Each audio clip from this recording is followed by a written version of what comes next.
Hey, welcome to the Flannel Tribe Podcast. What, you got some ridiculous ass shit that nobody likes? Steve Gutenberg. Gutenberg. Juke. I am your mother. Clam it or slam it. That's a fun guy. Did you guys have Chili's growing up? It's a great fucking song. Andes. I don't like the fucking dirt. Motherfucker! And away we go. Okay. Oh man, you're huge. Yeah.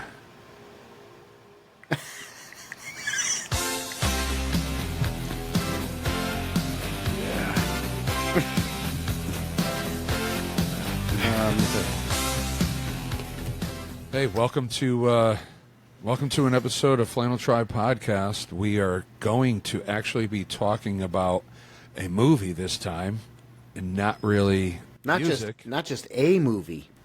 The movie. This movie, some people, consider this movie to have defined a generation, to define a decade. It's a beloved movie by a lot of people. It is in my top 5 to 10. It's definitely up there. Is it really for you? Yeah. Oh, yeah. That's great because it's probably top 5, somewhere in the top 5 for me as well. So this is rare. This is a rare agreement. Of us agreeing on a movie. Yeah. This here movie is something that if it's a stupid, shitty day, it's like, what do you want to watch? Something like that. This is really like one of the top choices. It just never gets old at all. No, it really doesn't. It's like something you could just put on and not like you don't get sick of it. You're just like, all right, we're just going to watch this. It's quotable too. It's very quotable. I think pretty much every word in this movie is quotable. Like I was thinking about it the other day. Wait, we've already said what movie it was, didn't we? Everybody, welcome to the Flannel Tribe Podcast. No, in my head, we already mentioned the movie, but maybe we didn't. It's Back to the Future, and there's a reason why it's on. We're doing this now, right? Because I listen to a number of podcasts, most of them nostalgic podcasts. Back to the Future, the movie itself, came out on July 3rd of '85, so that was the 40th anniversary of the release of the movie, but anyone who's a fan of the movie knows that November 5th, 1955 is a big year, is a big date in the Back to the Future universe. The day Doc slipped and fell on his, hit his head on the toilet or whatever, and had the vision for the flux capacitor, which makes time travel possible. We didn't put ours out with everyone else's in July. We waited for November. Not only that, but we're celebrating a year of the podcast. Yeah, so, actually, that's right. Right. The first episode came out October 30th of last year. And here we are. It's a week later. Well, it's around that time. Right. It's like, so a big thank you to people who listen and people who contribute to, the discussion and things like that. It's been, it's been a fun hobby. It's been pretty cool. It's been a learning experience. Yeah. Oh, yeah. No, definitely. Shit, I went back to the very first episode the other day. I put it on. I was listening to it, and I'm like, man, yeah, it's a little rough. But so are all the rest. So is the most recent episode. Yeah, so so there's no improvement. We don't strive for that. It balances out. Yeah. Getting into this movie, I don't remember it on my radar or anything when I was little. It was just, I don't know, we had HBO, or horrible body odor, and we put it on. It just was on and watched it. I couldn't understand time travel at the time. I had questions when I was younger, and my father was like trying to explain it, and I just fucking had no idea. I really didn't. Now I kind of understand a little bit more. Being like someone who's really into this is like probably And some people will say, arguably, that this is the greatest science fiction movie of all time. I mean, people just love this movie, myself included. And I love sci-fi geek here, you know, and especially time travel, things that go along with it, the impossibilities and the possibilities that go along with it. I love when you're watching a movie and you try to, like, compute the things in your head, like, oh, he went back, you know, and this is one of those movies that does that to you. But my memory of it is I didn't go see it in the theater, but I did see 2 and 3 in the theater. I never saw any of these in the theater, and I didn't obviously see this seen one. them, right? But this one I'm sure I saw on HBO just like you, and I know we had a VHS of it. I just don't know if it was a recorded copy or the actual VHS. I don't remember, but I do know at the end of the VHS when when he says his line where we're going, we don't need roads, and he goes across the screen and it says to be continued. I do know that was not in the movie. Oh yeah, the to be continued. You know where it says that at the end? Yeah. That was added only because I think if you watch it now streaming somewhere, I don't think it says to be continued anymore. So I have the right over here over my shoulder the DVD trilogy. I just had it on a couple days ago. I saw the whole end scene and I didn't pay attention to it. I really... That was added, I think, with the first VHS release. So, like, maybe 86, 87. Maybe that's how I saw it then. Maybe we rented it because we bought a $1,000 VCR. We had I don't know how much it cost, but we had a fucking awesome wood grain on the thing. You put the tape in, you know? Mine was actually front load. Oh, yeah. Yeah. I remember... Well, we had ours before Back to the Future. Yeah. Yeah, we got it fairly new. We got that and a microwave. It had to be $250,000 in equipment that we bought for our house. It was on layaway since like 1982. Right. You know, at Kmart. Yeah, it probably was, actually. So, do you know, this movie was always titled Back to the Future. Do you know what it was, a title that was recommended? And it was by Universal Studios. Yes, and I don't know off the top of my head, but I remember, and it was dumb as hell. Right. One executive in particular suggested Sid. I forgot the last name. I didn't write it down. His name was Sid. He was like the head of Universal Studios and everything. So he's this higher up guy. He said nobody's going to spend money on a movie with the word future in the title. So he said about the movie being named Spaceman from Pluto. That's what it was. That for some reason the words invaders from Mars kept popping into my head. Yeah. And I know that's already something, but yeah, that is Sid, what the hell are you thinking? And not only that, it's like a number of other studios passed up the story. Pretty much every studio said no. Just like RoboCop, they passed on it. Yeah, well, I mean, it was a hit. Yeah, well, you guys can find that episode a few episodes back that we talk about that. If you're interested in learning more about RoboCop, we did an episode a few episodes back that way. But like a lot of the studios said, it's not raunchy enough because those mid-'80s movies and stuff, they were coming out raunchy comedy. There was fucking tits and shit, all that. There's an obligatory set of tits in almost all 80s movies, even Right. PG ones. Yeah. So all the studios said it's not raunchy enough. Uh-huh. And then you go to Disney and they're like, too raunchy. The mom and the son and all that. So they were kind of like asked out for a little while. But you have... because this was written by Robert Zemeckis and Bob Gale. And... The Bobs. Yeah. Anyway, I got a date with the Bobs. From Office Space. Yeah. That's a different movie. Yeah. Different guy. So they were told by this guy Sid, like, you guys got to change the name. But everybody that's on board, it's like, dude, no, we can't, you know. Spielberg gets involved. And he said, hey, thank you for the humorous joke, you know, the title and all that. You know, everybody got a laugh out of it. So, you know, we just wanted to say thanks for your humor. Basically, go fuck yourself. We're not changing it. And he's thinking to himself, man, I was serious about that. Right. How stupid would that shit have been? Not only is it a stupid title, just in general, it doesn't fit the movie at all. It came out of the scene where in the barn when he goes back to 1955 in the kid's comic book. He's got the has it hazmat suit on. And on the comic book, it actually says spaceman something or another, like might be from Mars or whatever, some shit. But that's where it came from. He says he's from the planet Vulcan. Yeah.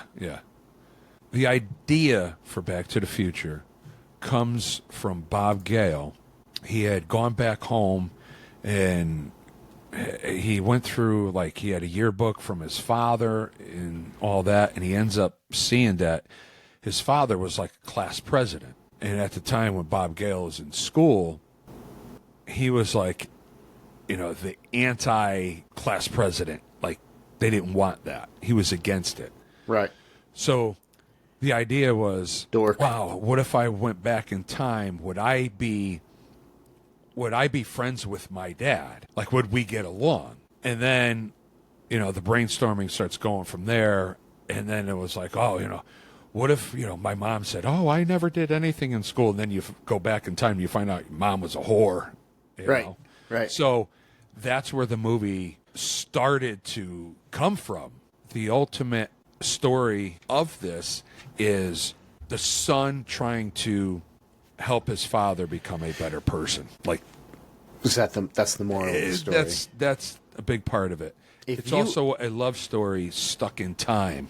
If you went back in time, would you have been friends with your parents? You know, I don't know, because I don't think I really know. I don't think I would have. I don't know. I think my mom was probably a square. Yeah. Even though Huey tells us it's hip to be square. Right. I think she was not very hip, as the kids say. Yeah, you know, it's funny. It's like, well, I think I might have been friends with my dad. He was probably a little more rough around the edges, and in a different time period too. There's 13 years between my parents, and so my dad was born in 1936.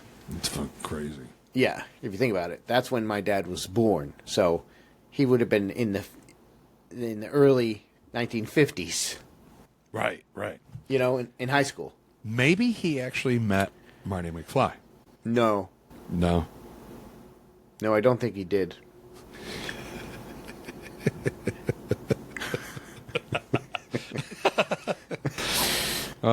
You know. I mean, it was a chance, but I guess not. No, it's a different part of the country. That's the only thing. So yeah, I don't know. I don't know what your parents were like, but well, and that's the thing. I hear more of my dad's stories. I don't hear my mom's really. You know, I don't.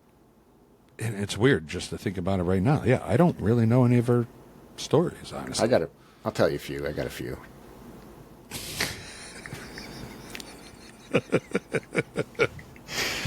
For a different episode. So what do you got? I wanted to focus on something different with Back to the Future. So I'm thinking like the possibility of time travel. There's a certain level of impossibilities that go along with time travel, or time travel paradox as they're called. And there's a few of them in this movie that sometimes you hear people talk about, but of the Back to the Future episodes I listened to, it was about the production. It was about Michael J. Fox going back and forth between Family Ties and this, and just the exhaustion that went along with it, and then the Eric Stoltz prior to the whole thing, who was the kid in Mask, if you saw Mask with Cher, which is a great movie. Oh, yeah. No, definitely. Rocky Dennis and all that shit. My mom says I look like a lion. Which, seeing that movie when I was younger, I was like, is it a mask? Is that his face? Like, what is with that actor? Right, I didn't, for some reason, I didn't realize. Yeah, it was like based off of actual. And maybe true that's story. why my child brain was like, all right, that's the dude. Like, that's what he looks like. But no, that's prosthetic makeup. Right. But the actual dude he's portraying did kind of look, it was pretty close. No, From definitely. what I understand. Cher did a fantastic job in that movie, and so did Eric Stoltz, and so did Sam Elliott there, right? That's the guy? Yep. Yeah. Gar. That was his name? Yeah, Gar. That's the only name I know out of the movie. You know Rocky Dennis. Everybody knows that. Well, yeah. It's been a long time since I've seen that movie, so I don't know. That's But this another- episode... I've watched that a few times, actually. I've seen it a few times Yeah. myself, but I haven't seen it in a long time. Fucking sad. Yeah, man. It's Yeah, that bothered me. it's not like the family feel-good movie of the summer. That This- bothered me when I watched it way back. Yeah. One scene that sticks out, and it's been a long time, is that when he actually, the spoiler alert, people, when he actually dies, Right, that's what I'm saying. and Cher like flips out. Yeah. That scene really stuck with me, and I That's still, what, right, that's what I'm saying. That's fucking wow. right? Isn't that, yeah? And I still, and let me tell you, it has been at least, I'm going to say 25 years, maybe even more Well, since we I've seen that. graduated 30 years ago, so. I don't know if I've seen it since then, to be honest with you. So maybe it's been 30 years since I've seen that movie. And that scene still sticks in my head Oh, yeah. as just being a very powerful scene. So if you There- haven't and then seen... she slapped him, too. Yes. Because he was all pissed off about her, like, whoring in a sense, Yeah. and all that. And then she fucking slaps him like that, too. But, and then I think it was when because he got pissed after, like, she slapped him. Yeah. And then, he was in his room, like, I don't know, I think he cranked the music and stuff, like that teen, he was all pissed off and all that. And then Right. not long after that, then he fucking was dead in his bed, I believe. Yeah. I'm going to have to It- rewatch that movie. I Right. think. It's been forever for me. So anyways, that's Mask with Cher and Eric Stoltz. We went on a tangent, but Eric Stoltz is the original cast of Marty McFly. Right, right. They wanted Michael J. Fox. They couldn't get him. They shot the whole film with Eric Stoltz, or majority of the film, and finally they got Michael J. Fox. So they reshot. I'm sure they went. I don't know the numbers, but I'm sure they went way over budget with that shit. Budget was $19 million. Yeah. Because of how the story was going to go, the time machine was not even a car. The time machine was actually going to be a chamber. And what they Like were a, going to do was Like go... a phone booth or something? Well, it was supposed to be something like they go to the nuclear test site in whatever, where is that, like in New Mexico, something like that. Nevada. Yeah, it's exactly. That's what I said. So to do that, it was going to be too expensive. So they ended up changing it. It becomes a vehicle. They had more more story they could do with it being a vehicle. Yeah. But then choosing the DeLorean, the open wing doors, The gull wing doors. yeah, it was like, well, this looks really spaceship like.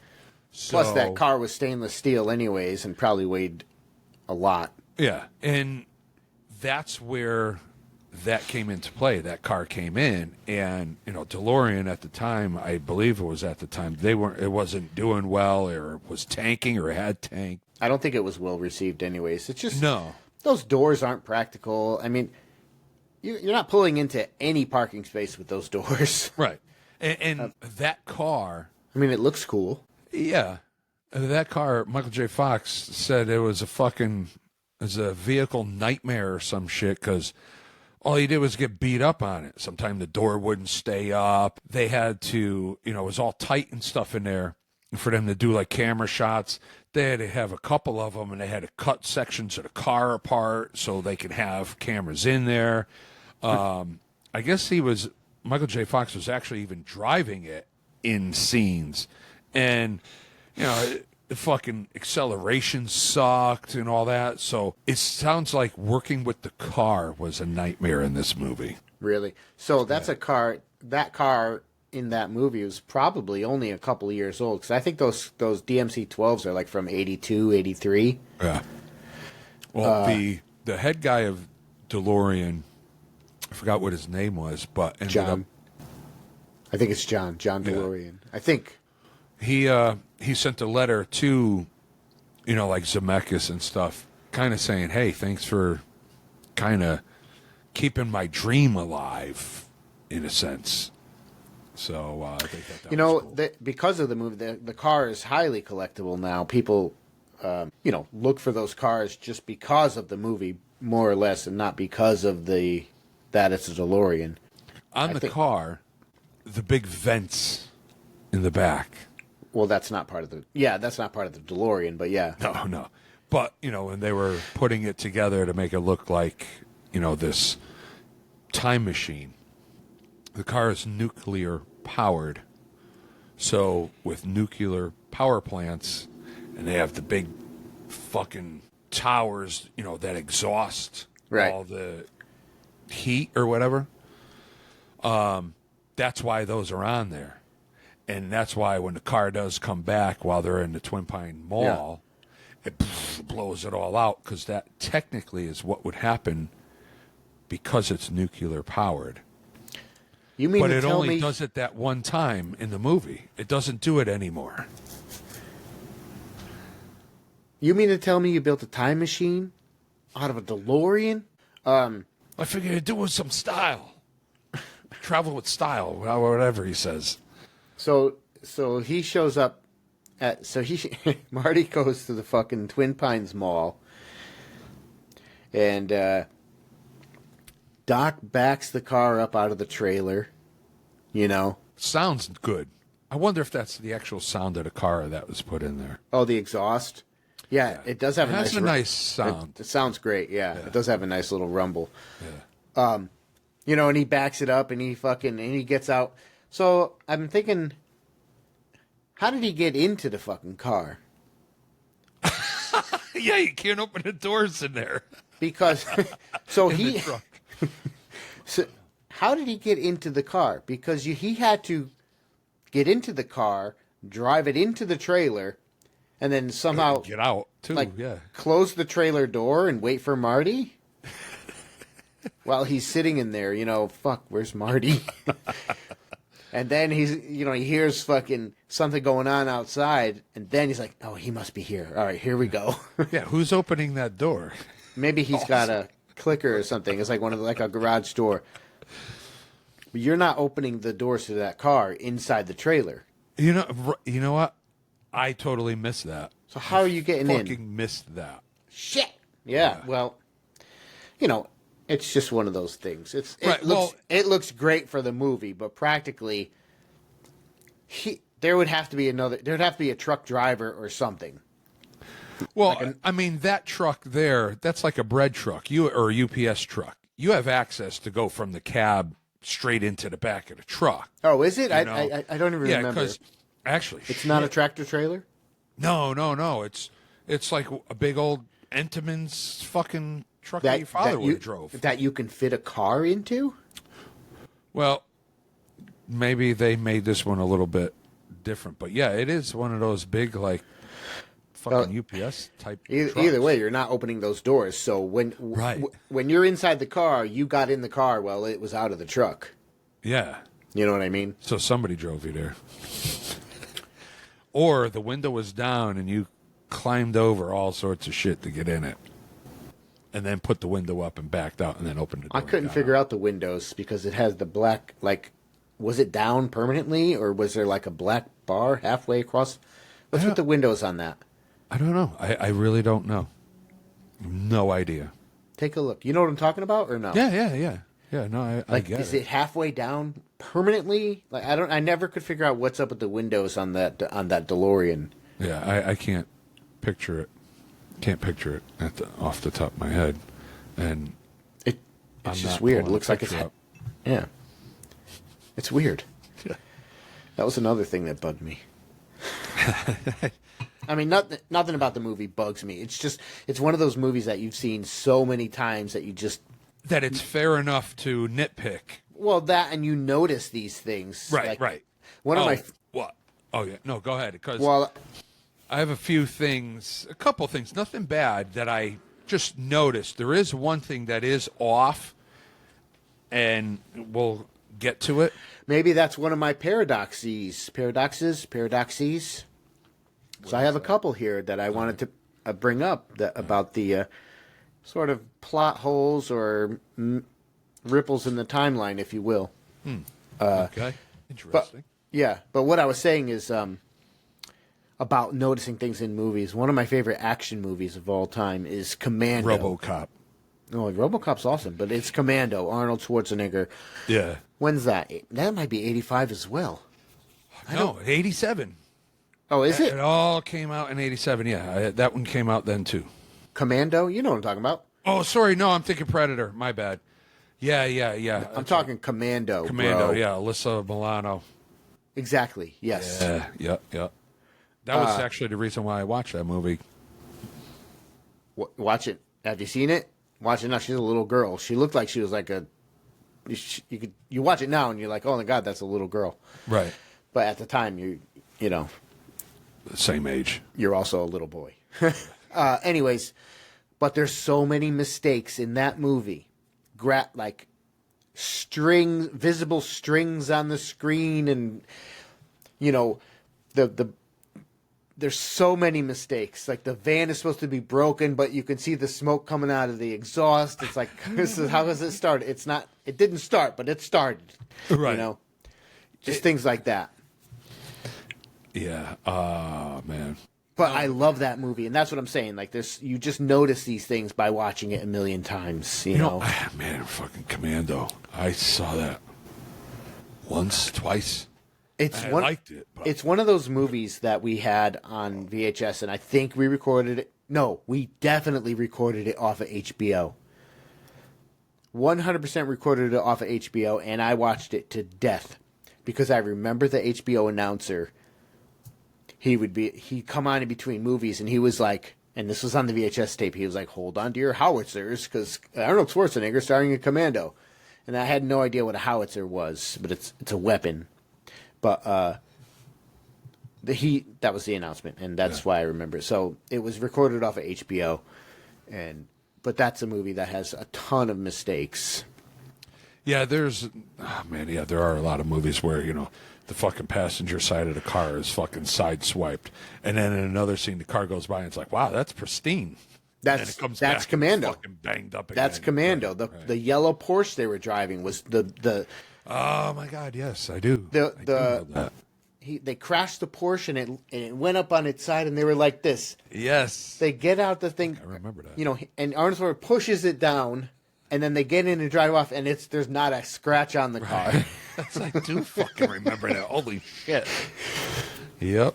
Not a scratch on the fuck. It was all busted up, but now, perfect. Yeah. Yep. So that I fucking do remember. What I don't know is if it's a time constraint, if they're like, get it out, get the movie out, or if there's people editing that are just like, you know what, fuck it. Or they don't even see it. Know. Right. They might not even realize that. Aren't people like, isn't that their job to like look for that shit? I don't know. Like when he picks up Sully and holds him over the cliff and he's like, remember when I told you I'd kill you last? And he's like, that's right, Matrix, you did. I lied. You could see the bungee cord or whatever it is holding him up. Because I don't care how strong Arnold Schwarzenegger is, you're not holding somebody by their leg with one arm. You're just not doing it. Because there was a cord holding him. Right. which is plainly visible. I used to like watching movies and stuff, or seeing that, and when I was younger and I had noticed, like, oh my God, you see the cord? You see the cable? Like, You see the string? You see the Yeah. string? Yeah. It Yeah. was always like, holy shit, that's so cool. I saw like this mistake, Yeah. I remember that a lot. So not that I don't think Back to the Future has any mistakes like that. Not that I know of, but it's got it's got some time paradoxes, which we can get into. Yeah. What do you have? Well, the first one is if you're a sci-fi geek and you're interested in the subject of time travel, most people know about the grandfather paradox, which is what, in simple terms, okay, if you go back in time to kill your grandfather and you kill him, well, that means that you have erased your own existence because he gave birth to your father or mother, who then gave birth to you. So by killing your grandfather, you killed yourself. Yeah. Right? So if you don't exist, well, then you can't go back to kill your grandfather. Do you know what I mean? That's a paradox. So That is a self-erasing paradox, or an existence paradox. It's called. but that's where Do you follow the it? space-time continuum skews off into that alternate 1985. Except there would be two people at the same time. But So- in the case of Back to the Future, Marty prevents his parents from meeting, causing his own existence to start fading away. You know what I mean? Like, remember in the picture? Yeah. When they all start fading. Yeah.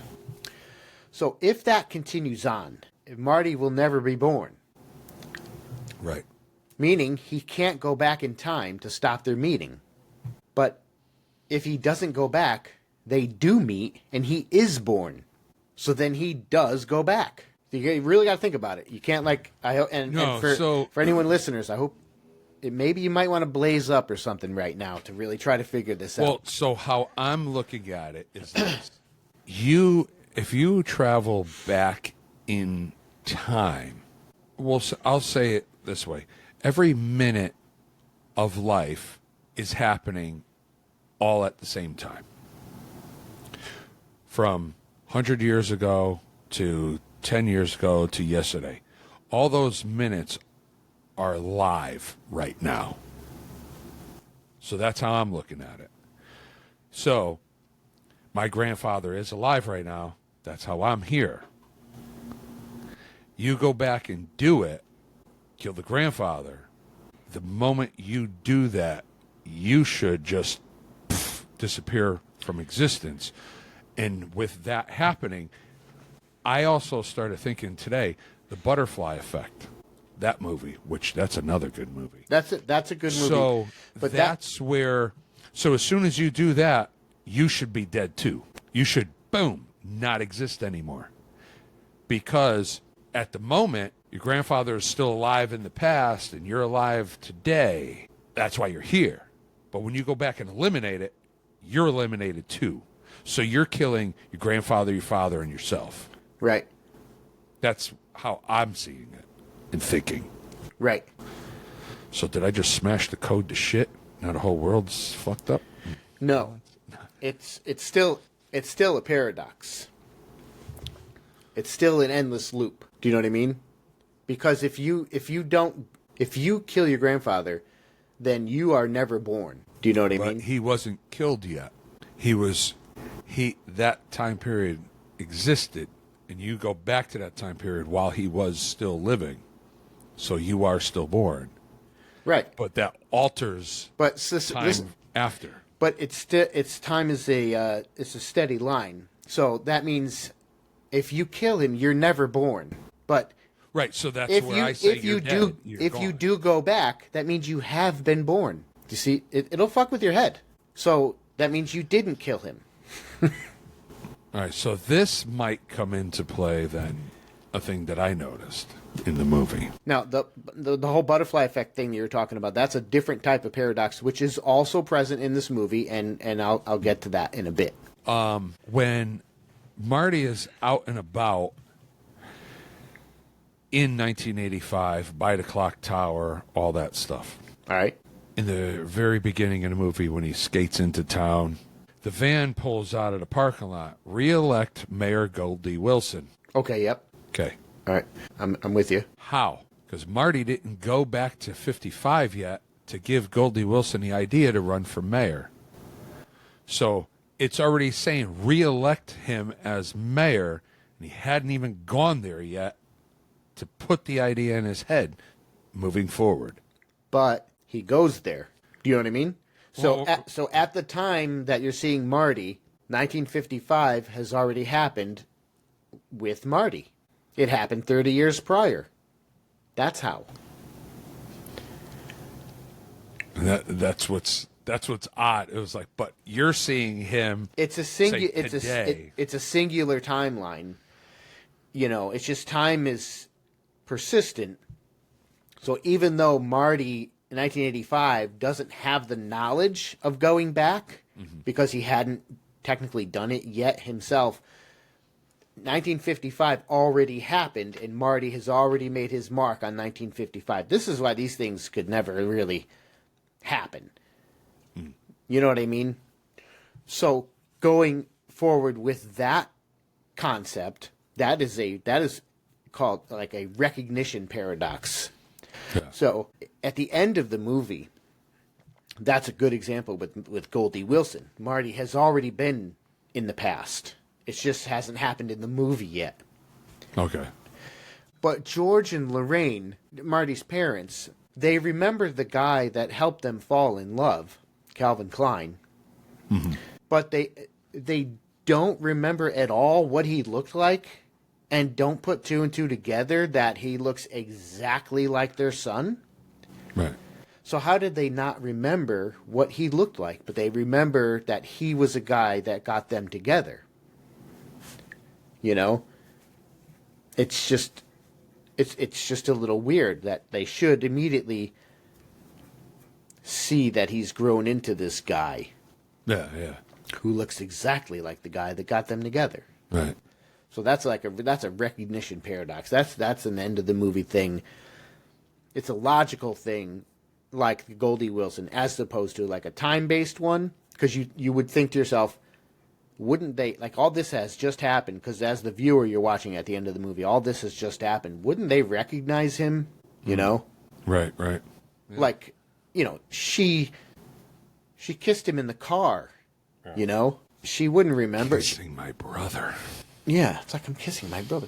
But it's like she wouldn't know that she would know. So, I mean, that's just for the sake of the plot of the movie, really. But Yeah. it's just one of those things. She would recognize him. Or the fact that his name is Calvin Klein, and now it's obviously a well-known name in 1985. Not so in 55. Yeah. You know? In the very beginning of the movie, Marty shows up to Doc's garage, his lab. He comes in, and all the clocks that are going, so they all are set at 7:53.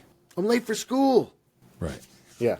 So all the clocks are at 7:53. In there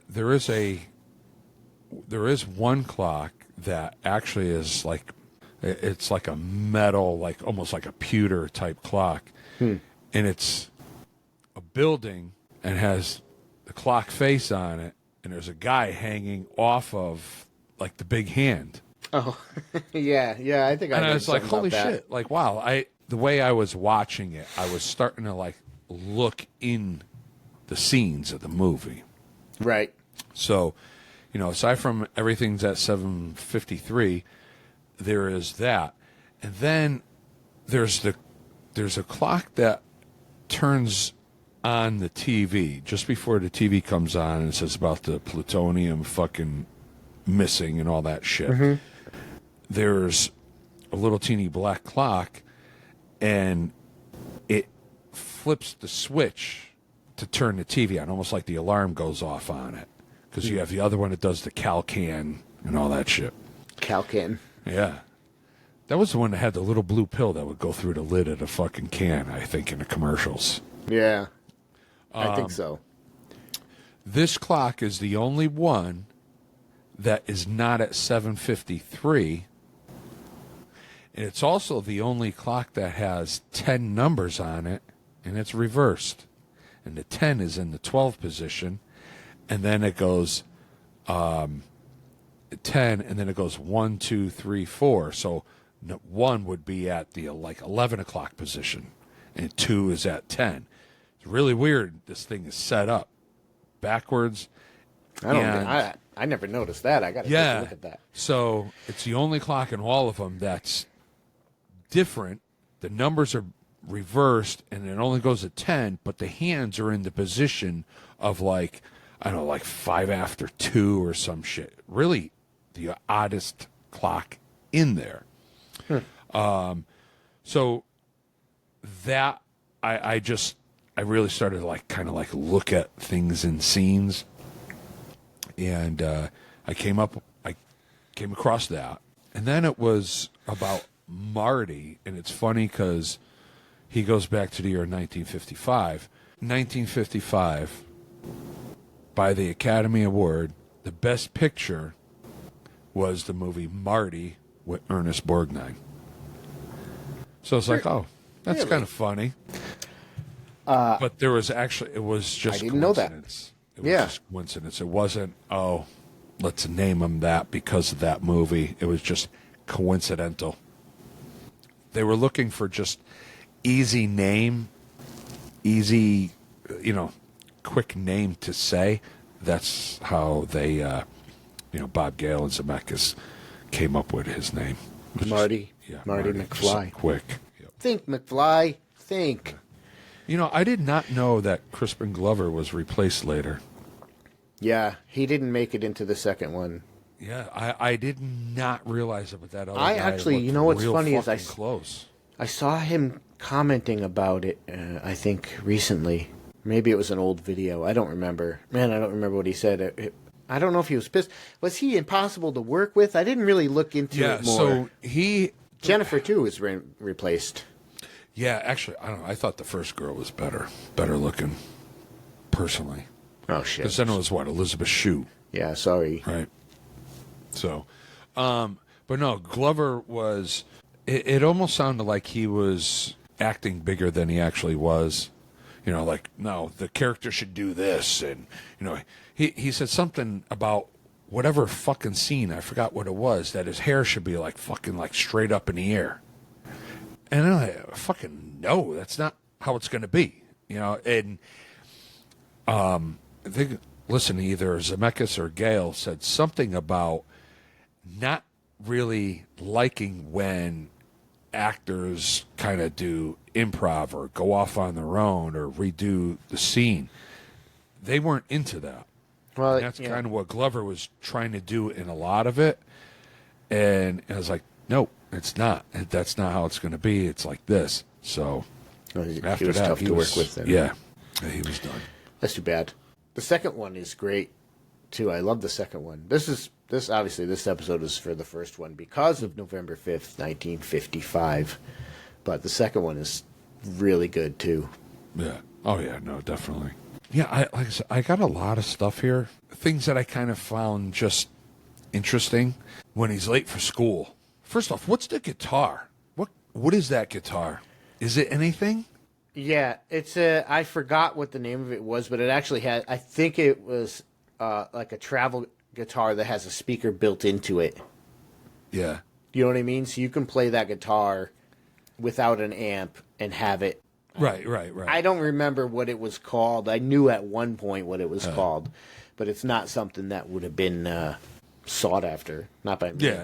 It just, I don't know. Here it is, and he was turning up all the amp and this and that. And then I remember even back then when I first saw it, all of a sudden it's like he's pulling up all the dials, he's pulling up all the fucking knobs, getting all the volumes up, and then it backs out, and I'm like, what is this fucking guitar? I think that's why it's hilarious, because I think that's what they're going for. Because the thing is like the size of a fucking violin, you know? Yeah.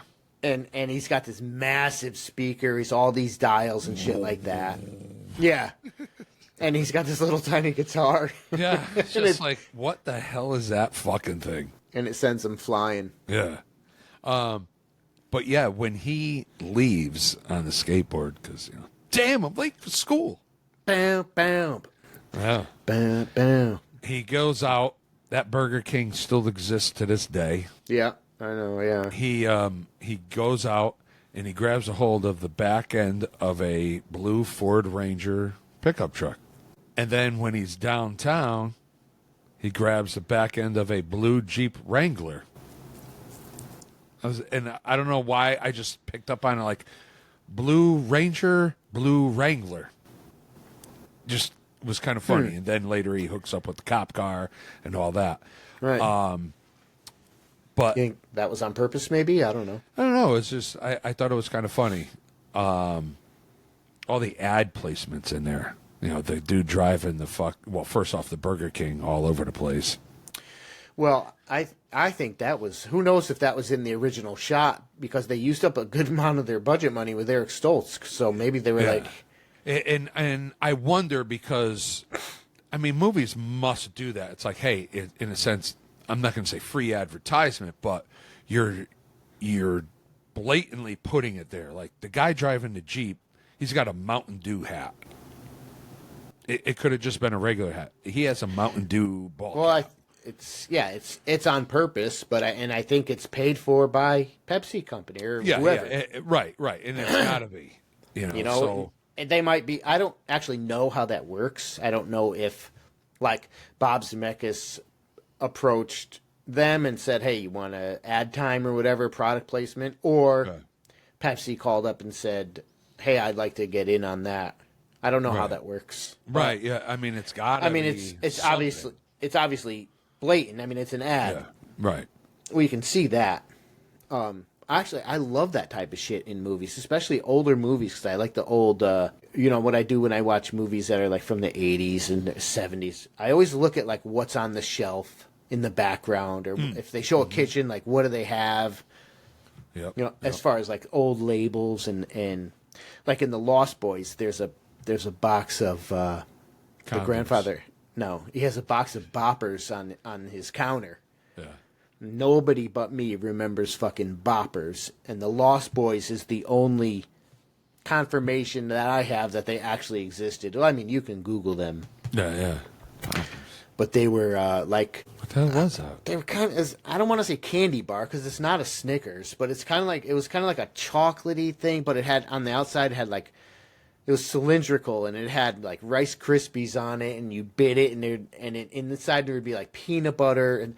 I just remember them being fucking delicious. Yeah. And that sounds familiar. Nobody remembers them.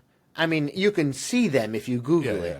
Yeah. But they are in the Lost Boys on the shelf or on the countertop or somewhere in there in the grandfather's kitchen.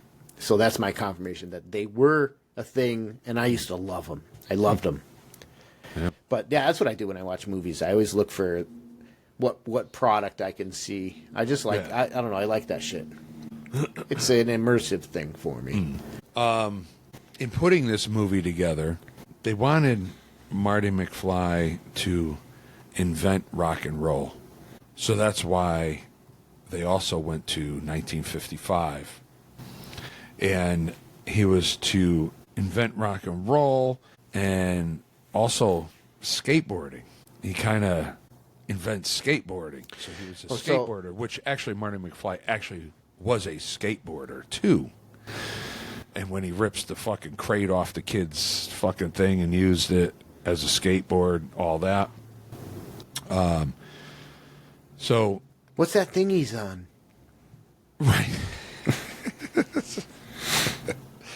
So he was kind of, when he goes back, like he also creates these things, which then I started thinking of, Forrest Gump. All of a sudden Forrest Gump was doing, all these things came, had that fucking face and it's like mud or something like that, and he wipes his face with the shirt and he goes, Oh, this is shit.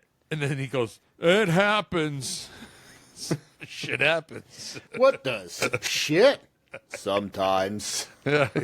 So He wipes his, that's a different scene. That's the same running scene, but he steps in the shit happens. But then when he wipes his face, there's like a smile. Or have a nice day. Yeah, have a nice day, right. Yeah, that's right. That's right. Have a nice day. Yeah. But when they were trying to put scenes together and how it goes, what? Forrest Gump, that's a movie I saw in the theater probably 3 times, I want to say. Yeah, that one was definitely good too, for sure. 1994. Oh, where did I write it? Where did I write it? Yeah, hang on, I gotta find it. Should we whisper? Oh, I forgot to do that. I wanted to do that. Welcome to the Flannel Tribe podcast. Thanks. People are into this type of shit now. Yeah. Tune in. It's gonna be great. It's Back to the Future. We're just gonna whisper the rest of the episode. What do you think about that? My balls hurt. Slap your dick against your phone right now. I'm not going to do that. I want to slap my own face now. So this is going to be used as the clip, the teaser clip. I think so. I really think so. Oh, my God. So go with your rock and roll thing, because I have a paradox about that. Oh, it was also to show age in the difference that his parents were actually from 1955, like they were around then. So they gave Marty like the older siblings and everything. So I guess to prove that the parents were that old, I guess they were from then. But you know what? Sitting there thinking about it, it was 30 years prior. So 1955 was 30 years prior.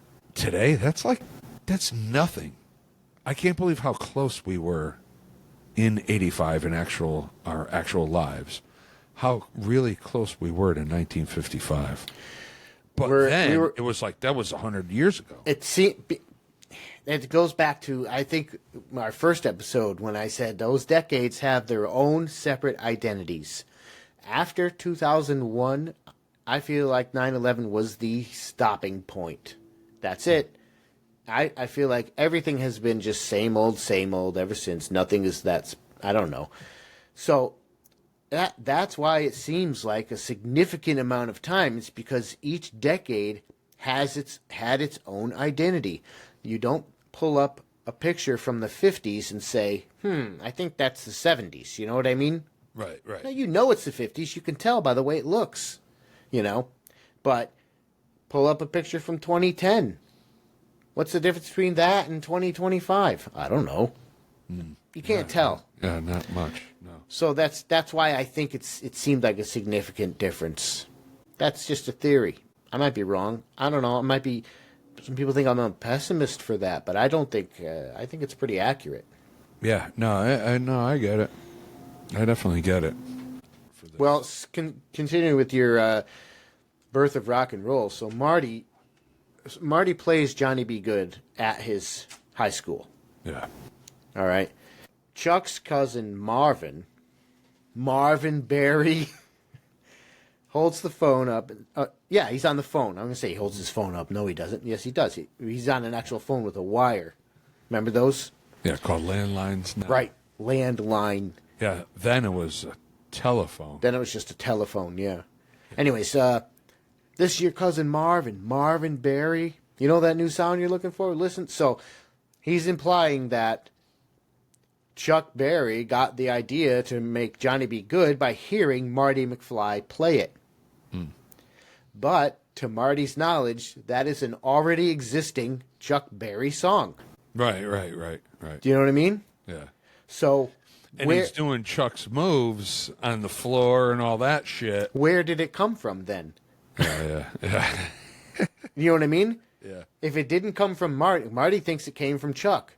But now Chuck is hearing it for the first time and writes it because of Marty. Well, you know what? Just calm down. It's a fucking movie. Relax. Those are time travel paradoxes. Yeah. And I those type of things fascinate me. I think it's awesome, you know. Oh, that was me. Did you hear that? Yeah. Yeah, I hit my microphone with my dick. Twice. Right, I got excited because of all the paradoxes. Oh, man. There's one here that is kind of like your butterfly effect thing. If you want to go in on that a little more. What do you got? Well, and I'm sure you may not have noticed it on the first viewing, but you did notice it at some point that with the Twin Pines Mall. Oh, yeah, where he smashed it and drove over it. It hits the tree, and then later in the movie, it's called the Lone Pine Mall. Yes. Yeah. He knocks down one of the trees. That should just have been Lone Pine Mall already. He knocks down one of the trees in 1955. Yeah. And the Twin Pines Mall becomes the Lone Pine Mall in 1985. So the problem with that is that Marty remembers a version of reality, Twin Pines, that no longer exists.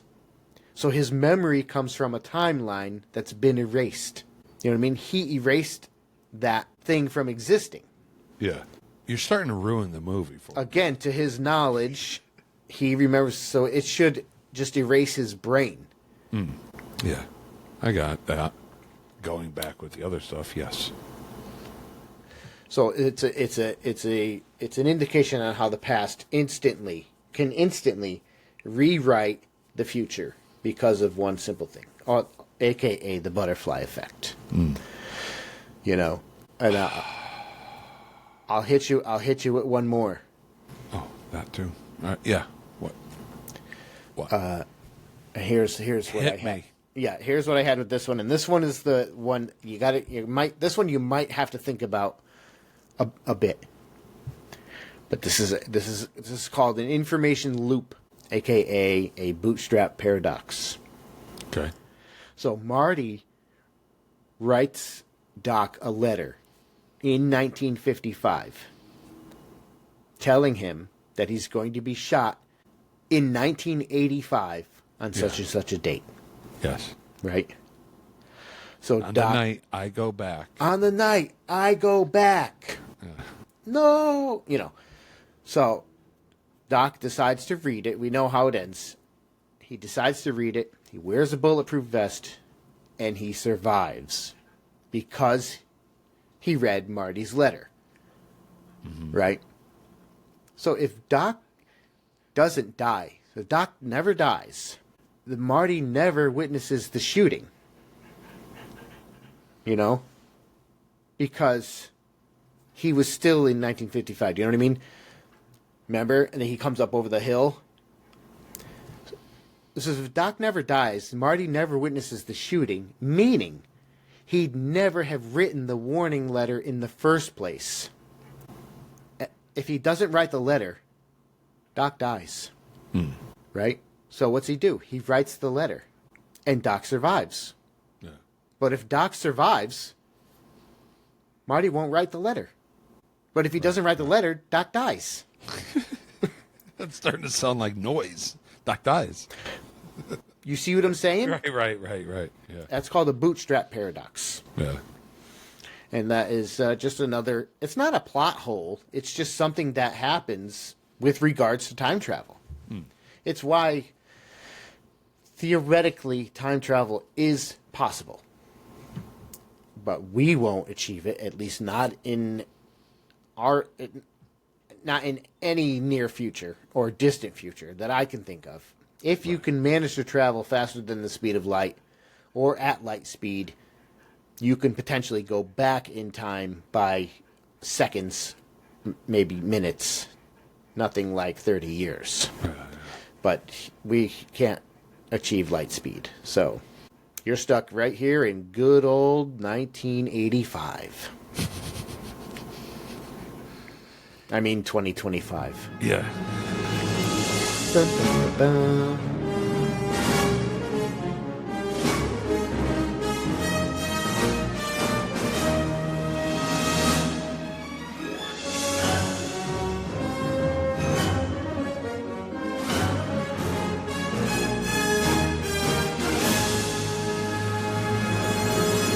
So wait, I just wanted to say I found those paradoxes to be more interesting than rehashing the background of the movie. Yeah. And at least for me, I like that type of shit because it gets your mind working. And you're like, what the fuck?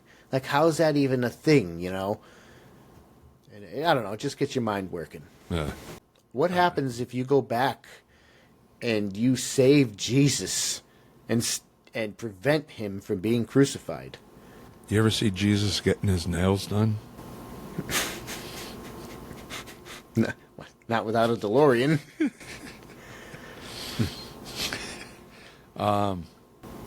Yeah, it's Like you can't do that. If you manage to go back in time, you can't fuck with anything. Don't touch nothing. You'll have to watch him. that's what Doc said. You'll have to watch Jesus go through all that shit and get crucified if you want to go back there and see that shit. Not happening, you know. Doc Brown, or Christopher Lloyd, at first they were thinking of him being a professor instead of Doc or doctor, and Professor Brown. with that, yeah, and it's like no. Oh, and then when they put Christopher Lloyd in there, he's a lot taller than Michael J. Fox. Yeah, most people So- are a lot taller than Michael J. Fox. So they kind of had him, or he kind of did it himself, Christopher Lloyd. I heard it, and while I was watching it, I didn't really notice it, but Christopher Lloyd kind of like slouches a little bit so they can be in the scenes together instead of, backed out so it can work up close.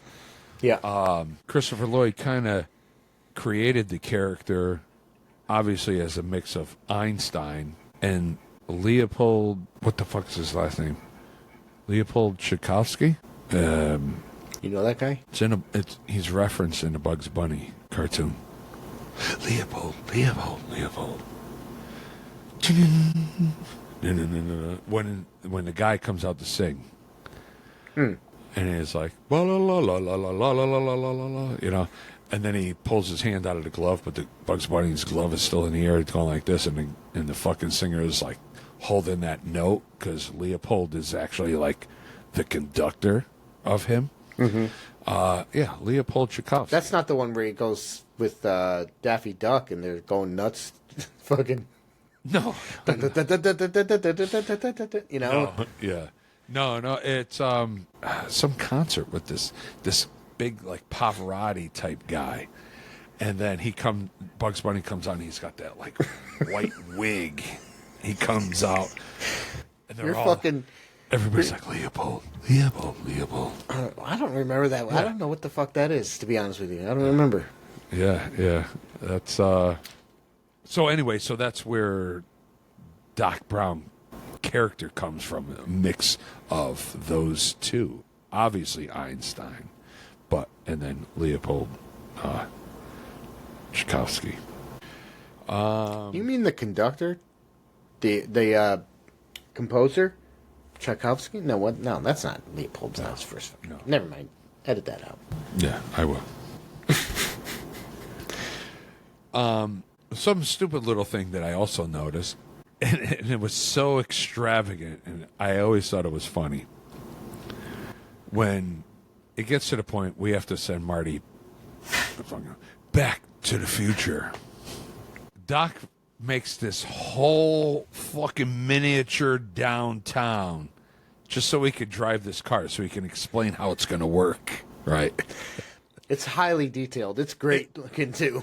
One of the buildings is like a metal toolbox painted like that almond color that's used on everything there. I never even noticed that. I'm looking at all these like buildings made out of, like wood or something like that. And there's this one, it's an actual fucking toolbox with a fucking handle on top. Oh, really? Yeah, I never noticed that before. I love that little car, and it catches on fire, and he's like, yeah.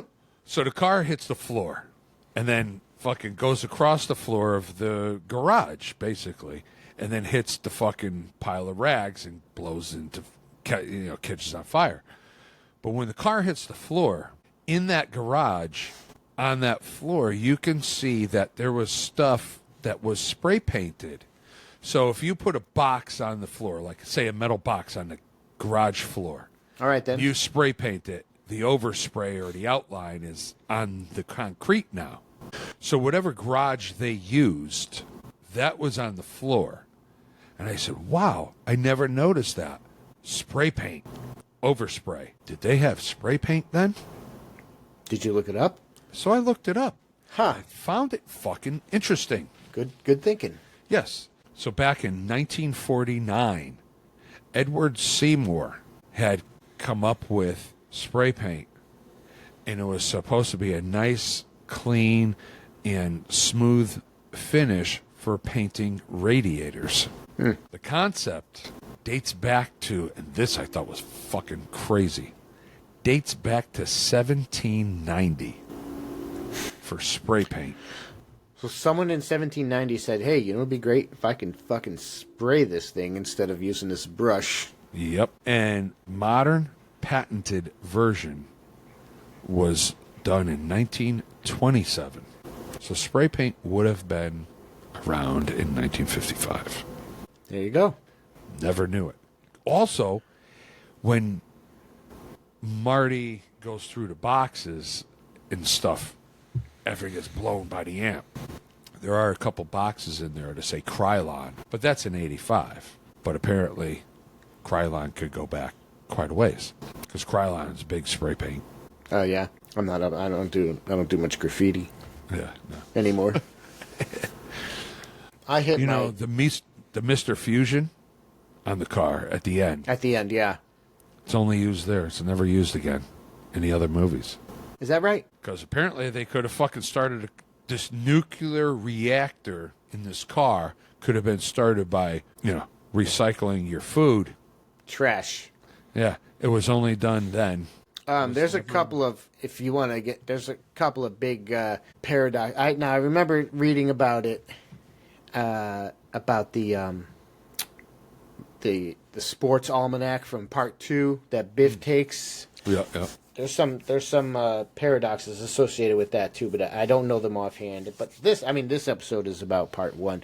But there's a few things. Anytime you got time travel movies, there's always going to be something. I think a fascinating one is Interstellar. Have you ever seen Interstellar? I don't think so. What a fantastic. Who was in that? Matthew McConaughey. No, that's not what I was thinking then. But no, I didn't see that. You gotta Not watch it. well, I don't know. It depends how much into science fiction you are, but it's a great movie. It's really good. When the DeLorean comes back at the Twin Pines Mall, Doc goes open the door to let out Einstein. The car's covered in fucking ice, and I do like when he touches it because it's so fucking cold. And Marty's like, "What? What's it hot?" It's covered in ice. Yeah. It's the only time the car is covered in ice. Never any other time when it travels is Right. there ever ice on it. True. Why was it covered in ice? I don't know. No, they just probably thought it'd be Just for the effect of, wow, this thing went like, what a change. It's covered in fucking ice. In that opening scene, what did he do? He sent Einstein into the future Yeah. by a couple minutes. Right. So the way that scene worked. So he didn't have to send him back because he just appeared. Right. Because they just let the time go by, Yeah. which was only a couple of minutes. Yeah, that's Yeah. right. So as the car was traveling through the parking lot and disappeared, it disappeared because they weren't in that minute yet. And then it appeared because they were now in that minute. So Yeah, because they technically the car was still just driving. They sent him ahead 2 minutes or whatever into the future. In just that minute travel, the car was covered in fucking 3 inches of ice. Only time. Yeah, but it didn't get covered in ice when it came from 55 back to 85. Oh no, that thing would have been a fucking glacier. So that was, and then all the upgrades to the car and the flying and all that shit. That was supposed to be it. They had no intentions on a sequel. That was it. That was the end of the movie, and so it just ended. And then the to be continued was added on the VHS when they decided that they're going to be doing sequels. You know, when people started to watch a movie in the theaters, Marty comes home and sees the family and stuff. People thought the movie was over. And it's like, oh, well, here's the happy ending. It's all, like, done. That's it, the family thing. They were leaving, like, before the end of the movie. Yeah. Not realizing, whoa, wait a minute. And then fucking Doc shows up. It's like, Marty. You know? What happens to us in the future? We become assholes or something? Dude, that's like the only swear in the whole fucking movie. What is it? Is it PG-13, that movie? I think it is. Well, let me get the DVD box behind me. Maybe it's PG. Like, what in there would be PG-13? Is that Bob Dylan? Like, what is that? Who's that? Bob Dylan? Oh, that's Who's it? Bruce Springsteen. Oh. This whole thing is PG, it says. All right, well. So all three movies fall under PG. Yeah. So they kept it clean? They kept it PG. Except for the making out with your mom part. Dude, fucking Leah Thompson. She's hot. She's hot. In 1985? You liked her when she was done up as Marty's mom in 1985. No, I liked her in 1955. She was hot, dude. I mean, she's definitely cute anyway, but yeah, then, oh yeah, no, she was hot. Yeah. Do you know in that scene when they're in the car, in the old car, and he takes a swig?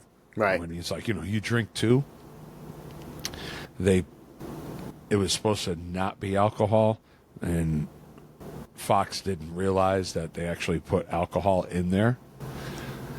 So all the more when he fucking spits it out because he didn't realize, and he goes to drink it and do the scene, and also it was like, it's actual booze. yeah, and he didn't expect that. Hey, you, get your damn hands off her. There's so many lines. So, a couple other things that I did see in the background. First, when they go the clock tower, that's Universal lot. That's the back lot. They use that in so many things. What I really thought was interesting, talking about time travel and so on, I'm a big fan of the original Twilight Zone series. The very first episode of the Twilight Zone, called Where Is Everybody, takes place right there with the clock tower and everything. Right in Hill Valley. It's so crazy. And obviously I saw Back to the Future first, and I've known of Twilight Zone episodes and seen some here and there. Once I had gotten they had a definitive DVD collection of all the episodes, and I start to watch the first one, I go, oh my God, this is crazy. It's the same fucking set. And the first Twilight Zone episode was done right there. And then... When is the first episode of Twilight Zone? When did that come out? 64, I think. But, yeah, it was so weird to see it back then in black and white.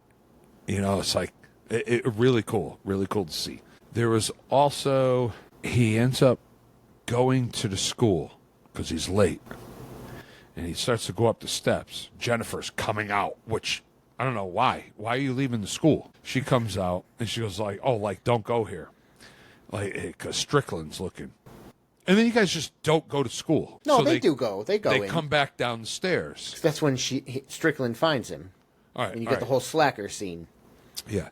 So when they come walking out and they go down the front steps, there's graffiti and stuff all over the front, like pillars and stairway and all that stuff.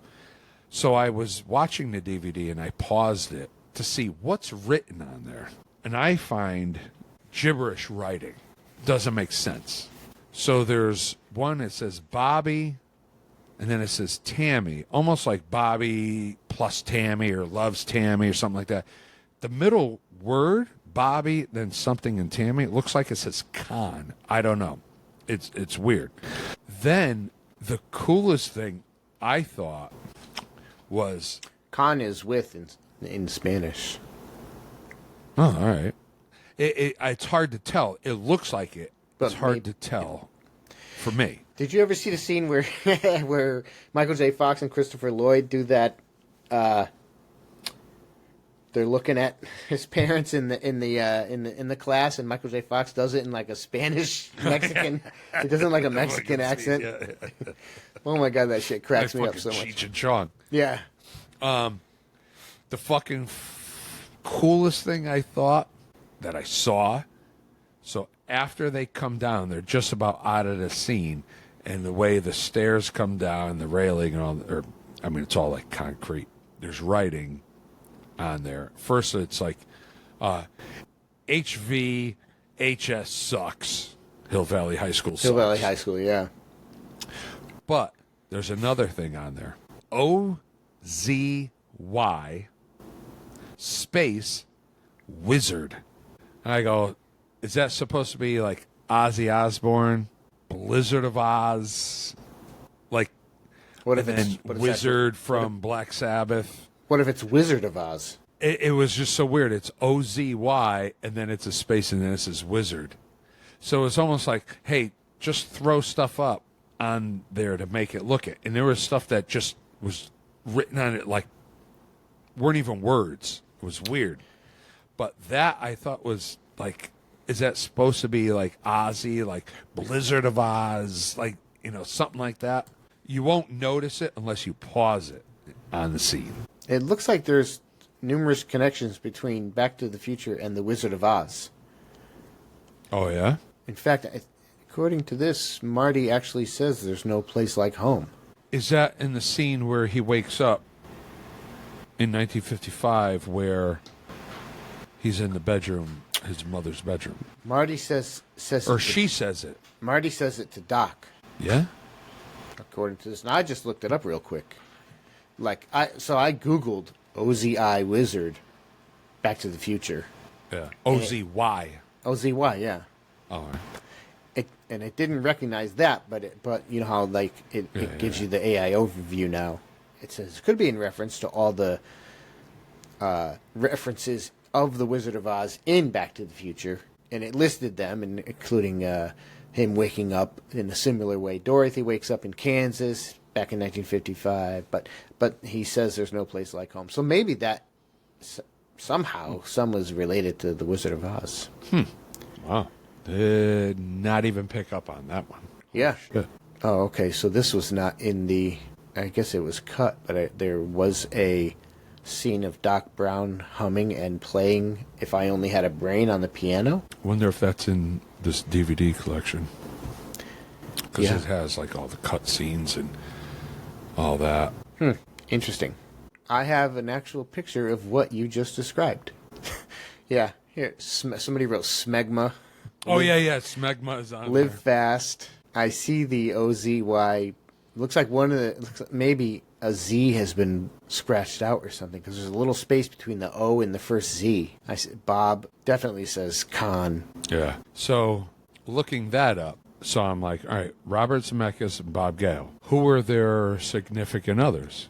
So Bob in this question, Bob and Tammy. Yeah.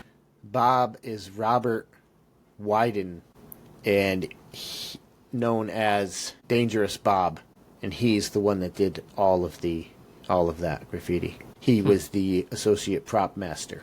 Well, after they end up getting out of the school and Marty's walking with Jennifer and they get in front of the clock tower, when they start walking through that parking lot, there's a green, like, Datsun. Oh, wait. Oh, the OZY Wizard could... It's not proven, but it could mean Ozzie Smith of the St. Louis Cardinals. His nickname was the Wizard. Yeah, who knows? Who would have thought all this shit? So, there's this green, like, Datsun car, and they walk behind it before Marty sees the black Toyota truck show up. Check out that 4x4, Just before that, the license plate on the green Datsun says For Mary, F-O-R, and then it's Mary. And that was, it was Bob Gale's wife at the time. Oh, yeah?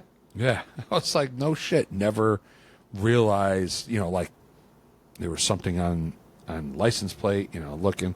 But this time around when I watched it, I was really focused on the scenes, Yeah, it's a great movie. Huey Lewis is in there. I'm afraid you're just too darn loud. Next, please.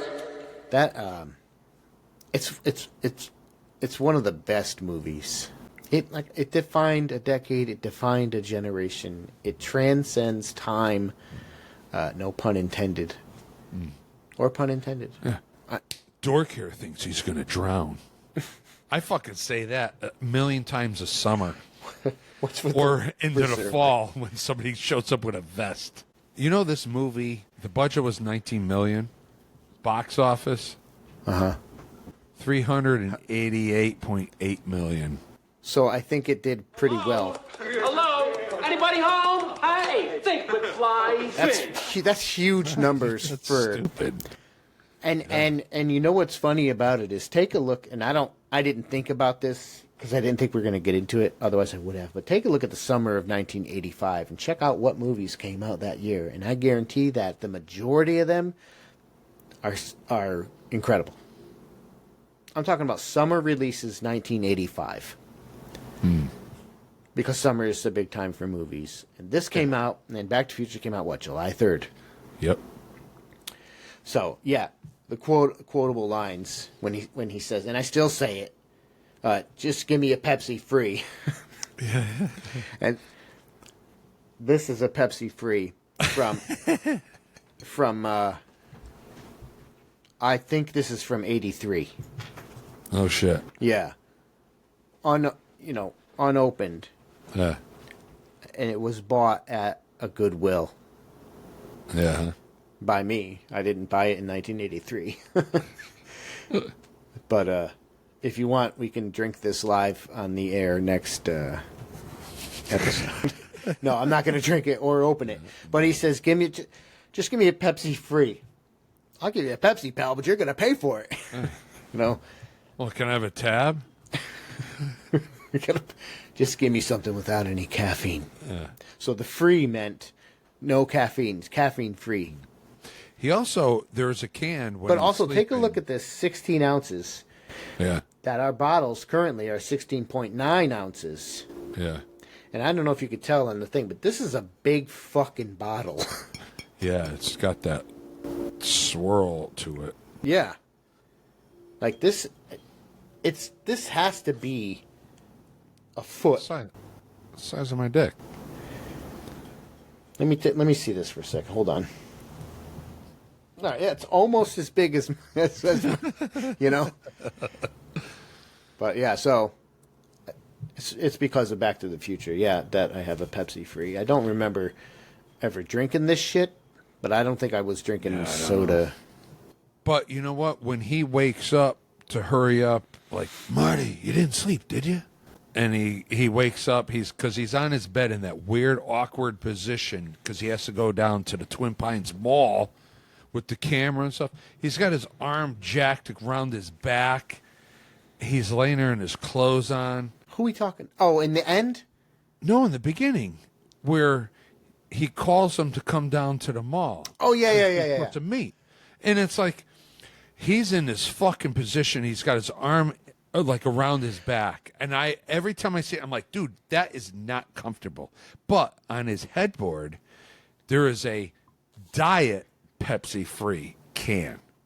Those are obviously product placement. And the fact that he says... Right. But it's like Diet Pepsi free. Well, it's a caffeine-free Diet Coke, you know. They still have it. God. They still have it. You're missing the point of even drinking the stuff. No sugar. You got no sugar, no caffeine. Mm-hmm. And it was probably a better soda back then anyways, but they are using the sugar. Yeah. But yeah, that's another thing. So picture if there was a camera on Doc Brown at that time. He's not calling him on his cell phone, so he probably had to go out, call him on the payphone, get him, Marty, come down to the fucking, to the mall. So after he hangs up on the payphone, he runs into the DeLorean, right? Closes the door, drives into the back of the truck because it's already been out. He could have left it out there, you know. He could have It's all about presentation. Apparently, he could have left it sitting there in the parking lot, but no, he had to get in, drive it into the back of the truck, close the door on the truck, and wait for Marty, and kind of assume that he hears somebody fucking arriving on a fucking Volterra skateboard. You know, Veriflex. And then he's like, oh no, he's here. Hang on. Yeah, I hear him. I think I hear him. All right. Yeah. And Ready? then he backs out like, dude, look at me. Check this shit out. You don't know how long I was waiting in that fucking truck. Are you telling me that you built a time machine Marty. out of a DeLorean? Whoa, this is heavy. Is there? There's that word again, heavy. Why are things so heavy in the future? Is there a problem with the Earth's gravitational pull? What heavy? Why do you keep saying that? Oh, you know what else I say all the time too? That I realize. I didn't realize how often I quote this fucking movie. Right. Every fucking word in the movie is. The fucking bum at the end. I always go, crazy drunk drivers. His name is Red. He Remember? was nicknamed by Michael J. Fox. He's on the fucking bench and he's covered in papers. Yep. He's like, crazy drunk drivers. Did you ever see the movie American Orgy Style? American Style Orgy? What is that? That's in the theater there? Wait. In 1985. Yeah. It's in the marquee in Back to the Future? Yeah. No. In 85, it's Orgy American Style. That's what it's called. Oh. Is that a real movie? Yeah. Oh, I don't know. Yep. I never saw it. Watching it later. I'll give you Just 20. to- I'll give you $20 if you chug this Pepsi free. Might be the last $20 I ever make. What do you think it tastes like? Look how low the level is. And this is not it's not open. So it has like It's not full of gas, so it's flat as fuck. it's The flat gas has escaped. and it's not cuz it probably would have been Close up to there, yeah. what's the interference I got going on? I don't know. I don't hear anything. But I do want to say that I did see this here. Zemeckis determined Stoltz was not right for the part and made the concessions necessary to hire Fox, including refilming scenes already shot with Stoltz and adding $4 million to the budget. For a movie that nobody wanted to make in the first place. And then it made like $20 later. Yeah, then they made their money back plus another $1.50 Yeah. for gas. Still going. 40 years later, it's still going. So, Looking at Butthead. Say hi to your mom for me. stay out of your mom for me. McFly. I think these are your books. I'm just starting the second coat now. Now, Biff. Don't con me. Oh, man. On the next episode of the Flannel Tribe podcast. It's going to be Christmas. Because we're doing these once a month. They're like crinkling, there's a dog toy here. They like crinkle wrappers in the, yeah, yes. Does that make your nipples hard? It does mine. Seriously though, why did they do that? I don't know. Fucking people are stupid. They really are, and they're just getting dumber. I'm sorry. I hate people, but the ones I don't hate are the ones that are listening. Right. If you're listening, you're not part of that. No, you're not dumb. Yeah, You're not are. hated. But if you are, stop whispering. But you are. Right. Idiots. So, anyways, that wraps up Back to the Future Part 1. I think I don't know. I liked it better than the typical backstory of the production of the movie, and we had a little different take on it, so that was good. And For sure. Really think about those paradoxes, and your brain will hurt. But it's true, not just in Back to the Future. It happens with anytime you bring up time travel. There's something that's going to either cause it or prevent it. And both. Yeah, it's crazy. You know. So until next time. I am an extraterrestrial from the planet Vulcan. That we'll see you on Vulcan. Speaking of Vulcan, I want to dedicate on a serious note, I want to dedicate this episode to Ace Frehley, who recently passed away. You're definitely going to be missed. A huge part of my childhood and a huge part of my life and listening life, and guitar playing. I mean, I play, and it's largely because of Ace Frehley and your impact will never be forgotten. So, rest in peace, Space Ace. Had to mention it.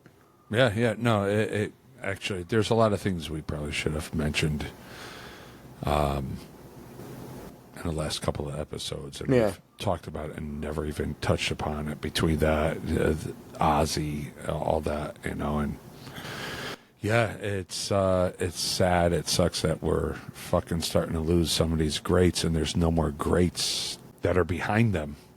It's like they're going and that's it.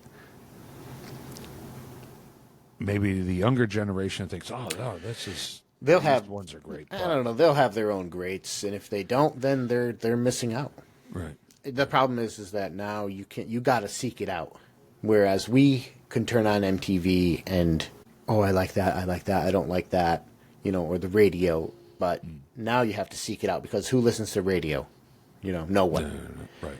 And MTV, I think, if you want to do an episode of that, but they just fucking MTV's done. Yeah, they just announced we're done, we're good. Because, again, it just fucking sucked. After a certain, whatever year in the 90s, it just became stupid. Yeah. So, but. If you want to listen to that episode, I Want My MTV, go back in the archives. Have fun with that one. So, yeah, they'll have their own greats, but the problem is they got to seek them out. So, these kids, they're not running to the store to look at Hit Parader. Right.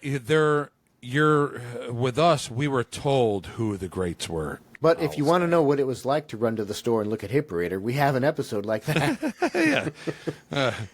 Yeah. Stages to the Pages. Is that what it's called? From the pages to the stages, something like that. Yeah, it was about the rock magazines. Yeah. From the pages to the stages. Yeah, I think that's what it was. So, we mourn the loss and celebrate the memory of all the greats we've lost. Ozzy, and Ace Frehley, and numerous others. I forgot the name, but bass player who was our age of Limp Bizkit. Limp Bizkit. Yeah, 48 years old. Dang, gone. I don't know what he died of, but that's obviously very tragic and too soon. Yeah. Ace died from a fall too. It's not like he had a stroke or a heart attack and died. I mean, he fell and just didn't recover. So there's they won't be replaced. There's other greats that will hopefully carry the torch, but I don't feel like anyone's going to make an impact. There won't be another Ozzy. There won't be another Ace Frehley. You know what I mean? Right. I mean, whether you like their music or not is irrelevant. If you're even conscious, you can't deny the impact these people made on music. For sure. Like them or not. So, right. It's cool. Well, so remember them, and play something by Ace, play something by Kiss, play something by Ozzy, and watch Back to the Future, and celebrate 1 year of the Flannel Tribe podcast. Especially, hey, my glass is empty at the moment, but fucking A, cheers. I'm gonna have a Pepsi free on that. And but that is Ozzy, Eddie Van Halen playing in the guitar when he puts the headphones on. He says he's from the planet Vulcan. Oh yeah. I think the cassette tape actually says Eddie Van Halen I think so. Yeah. because they couldn't get or didn't want to, or somehow didn't get the rights to Van Halen music. So Eddie actually recorded something specifically for that movie. Yeah. Yeah, it's just kind of, Yeah. you know, all that. Yeah. Right, yeah. But that is Eddie Van Halen doing that. Oh, shit. Doing that sound. Yeah, I think it was supposed to be a Van Halen song, but they couldn't use it or whatever. Yeah. So they got something custom, which is, I think Probably even even better. more effective. Yeah. But anyway, so that wraps up our November 5th, 1955 episode. And then we'll see you for hey, listen. Have a nice Thanksgiving. Yeah, enjoy that. Fuck, that's right. Man, this fucking year is crazy. Like, Yeah. October's gone. Go on. Yeah. And then right behind is Christmas, and maybe we'll have a Very Flannel Christmas Part 2, and we'll see Right. what happens with that. If we get an idea for that. Yep. Maybe we'll just sit around drinking eggnog and you guys just watch us drink. We'll just be, it's going to be a YouTube special. It's just going to be us Let's sipping. see who fucking collapses first. Yeah, you know what? That's what we're gonna do. We're gonna sip drinks and whisper the whole time. It's a great time of the year, isn't it? Great, we gave it away. Yeah, we gave the plot away. All right. All right. Anyways, peace out. Hey, till then, All right. see you soon. Shake it easy, Yep. Take it sleazy. motherfucker. Yeah.